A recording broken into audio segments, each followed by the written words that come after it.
Hey guys, Zelonius here. Welcome back to another video on the channel. In today's video, we are going to be looking at my 4-2-3-1 custom tactics. So for a lot of the year, the two formations that I said were the standout best ones for me really were the 4-3-2-1 and the 4-4-2. I now have changed that. I think the 4-2-3-1 is the best formation in the game. I think now that we've got better players with lots of play styles, it really brings out a lot of the strengths. The 4-2-3-1. I think at the start of the game, when you had less play styles to open people up in attack, I think it made the 4-2-3-1 not quite as good going forward. But now the 4-2-3-1 is great going forward, while still retaining a lot of its defensive strengths. This, as a side note, is my road to glory. After 3 or 4 days, so to speak. I've got 25k coins. I've got enough fodder that I could go do the Chesney SBC. I might do that. I'm 2-0 currently in week, and you went 7-1 in the playoffs. I think I'm in Div 6, so I've been grinding.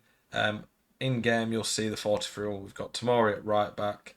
I did the Italian Tots Evo or something like that. So he has anticipate, quick step, whip pass, both very good for a fullback, really.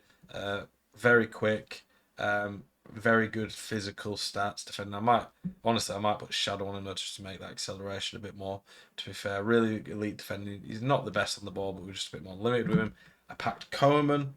I got Christensen from the objectives. This is my global trial or whatever you call it. He's pretty good.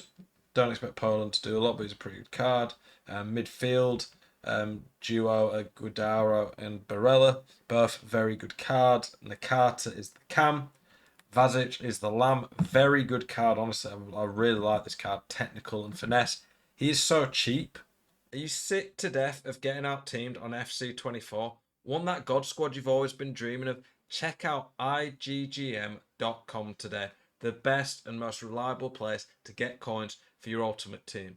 Use the link in the description and code ZEL at checkout for a 5% discount. Check out iggm.com today.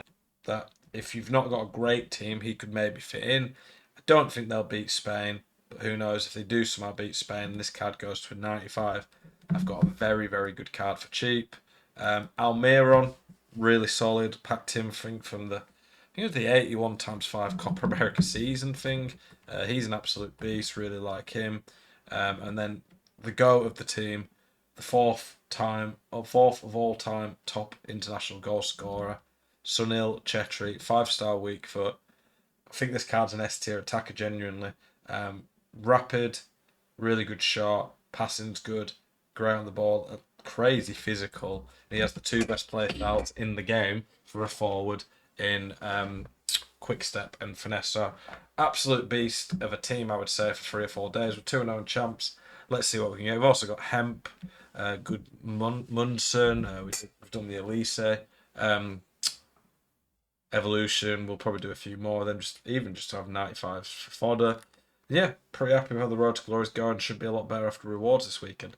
So, tactics, as always, have two versions of a tactic. One is the one that I start the game in. It's not defensive, that's just the game plan it falls under. So it's my balanced one that I start the game in, and this one is one that I can switch to if I'm struggling to break people down, just a little bit more aggressive. Then I have an ultra attacking one that I use. The ultra defensive I never use. Ultra attack is just all out if I need to get a goal. So, list again how I line the team up. You don't really need fullbacks who can attack in this formation. You get enough attacking width as it is. You can have attacking fullbacks if you want, but I think the strength of this formation being very hard to counter attack. I don't think you really need attacking fullbacks. CDMs, you'd ideally want at least one bigger player in there, but I'm a bit limited with the options from what I've been packing so far. And then the striker and cam ideally have 5-5, at very least 5-star weak foot. Out wide, rapid's good. You need a lot of pace. Finesse is good for cutting in. Those are the type of players I tend to like. For the tactics, honestly, very similar across a lot of my tactics this year. 55 depth. It's kind of a hybrid between the auto offside traps and press that you get from 71 depth and the no press that you get from 40 depth. When I say no press, like they just sit really passive and don't really do a lot. 55 is a pretty good hybrid. It's pretty much in the middle after all. I really like it. It works really well for me. It seems a pretty good balance, and it does allow you to manually press quite a lot yourself. Build up play, balanced. I find this just gives you the most well-rounded options. After all, it's balanced. Direct passing, it pins teams back. Works really well at breaking people down, especially when you've got high-rate passers with pinged pass. Being able to do driven passing strikers who are pinning them back works really well. Players in box 6. The width, sometimes I've gone 60, and it does help me get a bit more punishing people out wide. Sometimes I go 40. 40 is what I'm liking at the moment.